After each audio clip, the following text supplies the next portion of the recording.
माध्यमांतर्फेच कळलंय की मनीषा मांढरे ह्या ज्या टीचर आहेत मॉडर्न ज्युनियर कॉलेजमध्ये काम करणाऱ्या, त्यांना नीट स्कॅम प्रकरणी आता अटक करण्यात आली आहे. पण आमच्याकडे अजून कुठलंही ऑफिशियल कन्फर्मेशन किंवा ऑफिशियल कुठल्याही अथॉरिटीजने आम्हाला त्याबद्दल कम्युनिकेशन केलं नाही.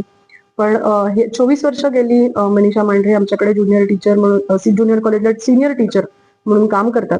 बायोलॉजीच्या त्या टीचर आहेत. नीट च्या परीक्षेच्या संदर्भात माझ्याकडे जी माहिती आहे त्याप्रमाणे NTA आणि त्या ह्या गोपनीयतेच्या नियमांप्रमाणे काम करतात आणि त्यांचं 5-6 वर्ष झाली त्या NTA बरोबर असोसिएटेड आहेत आणि क्लॉज ऑफ कॉन्फिडेन्शियलिटी प्रमाणे डायरेक्ट NTA आणि टीचर असं कम्युनिकेशन असतं. त्यामुळे आम्हाला त्या कुठे जातात पेपर सेटिंगला किंवा काय त्यांची प्रोसेस आहे याबद्दलची कल्पना ऍज अ कॉलेज म्हणून आम्हाला नक्कीच नाही.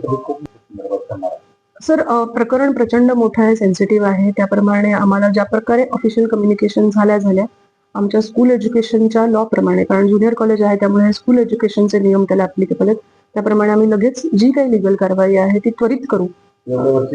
साधारण 9-10 महिने झाले मी इथे प्रिन्सिपल म्हणून काम करते. गेल्या 9-10 महिन्यात माझे त्यांच्याशी जे कम्युनिकेशन झालंय ते अतिशय नॉर्मल कम्युनिकेशन होतं. कामाच्या संदर्भामध्ये एक सिनियर टीचर म्हणून त्यांच्याकडे जे काही मी कामाची जबाबदारी दिल्या त्याप्रमाणे त्यांनी त्या जबाबदाऱ्या हँडल केल्या आणि अतिशय नॉर्मल असं रुटीन कम्युनिकेशन आमच्या दोघांमध्ये व्हायचं. पूर्वी सुद्धा त्यांच्याविषयीच्या काही तक्रारी असतील असं माझ्या ऐकिवात तरी नाही. मी पहिल्यांदाच सांगितलं त्याप्रमाणे माध्यमातूनच मला हे कळतंय की त्यांना अटक झालेली आहे. कुठल्याही अथॉरिटीज कडनं, जसं CBI आहे यांच्याकडनं आमच्याशी कुठलंही कम्युनिकेशन झालं नाही, ना मिनिस्ट्री ऑफ एज्युकेशन कडनं कुठलं कम्युनिकेशन झालंय. ते कम्युनिकेशन झाल्या तरीच आम्ही लिगल कारवाई करू.